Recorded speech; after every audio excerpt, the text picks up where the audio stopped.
Oo, bulaklak yun. Hindi meron. Naalala ko to nung pauwi na tayo galing ng Genting Island.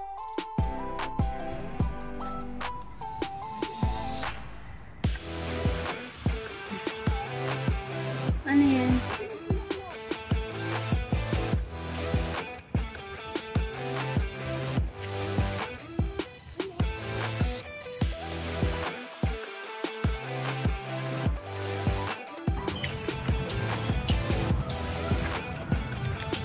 Tour mo raw sila.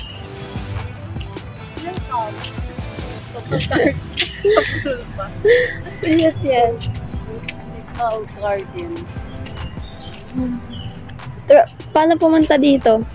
Grab kami kasi na-stress na ako sa LRT. Sumuko na ako. Yun. Nag-grab na lang kami ako dito. And then, not sure kung may sasakyan palabas kasi parang I'm pretty sure meron. tapos, pili naman mag-tour bus. Or mahal. Last day namin mag-decide magpunta dito. Kasi pag tour bus, pipili ka lang ng 2 attraction.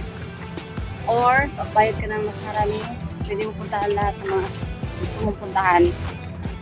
So, siyempre, kami traveler na, kaya sariling sikap makapunta dito. Mas maganda rin ito para alam mo yung mga pinupuntahan mo. Oo, tsaka most of the time, LRT talaga kami punta ng Batuque. Ang ganda mag-picnic dito. So, huwag lang ka ng umulan. Kasi magkulimlim. Ayun. So, last day namin, kaya ubus-ubusin na namin yung araw namin maglakad. Yes. Saan mo na tayo doon? Papunta rito is binayaran ko is 12 ringgit which is nasa 130 ganyan. Yung katumbas nun. Then, pagpabalik, magagrab kami uli, another 130. Pero kung mag-LRT ka, 2 ringgit and 80 cents lang ganun karamihan ng bayad namin. So, mas makakatipid ka sa LRT pero sakit naman sa ulo maghanap ng exit, ng entrance at saka exit. Tapos yung mga tao na tatanungan mo, hindi mo gano'n maintindihan yung English nila. But I do understand them. Oo. Katulad kanina, punta kami ng museum. Andun na pala sa kabilang building, iba-iba na yung mga narinig. Nakakatatlong tanong na kami sa guard. Balik na lang po kabilang building. Punta tayo muna doon sa Bulaklak. Sige, sa Bulaklak muna tayo kasi baka mag-ulan.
siya.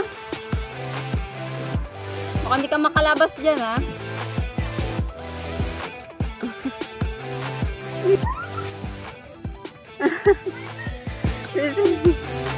18 years old na nag-feeling baby.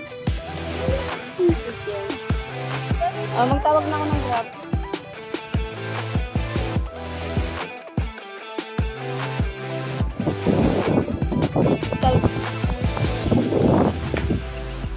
Ayun, umuulan na. Nandiyan na rin yung aming Grab. So, pauwi na kami.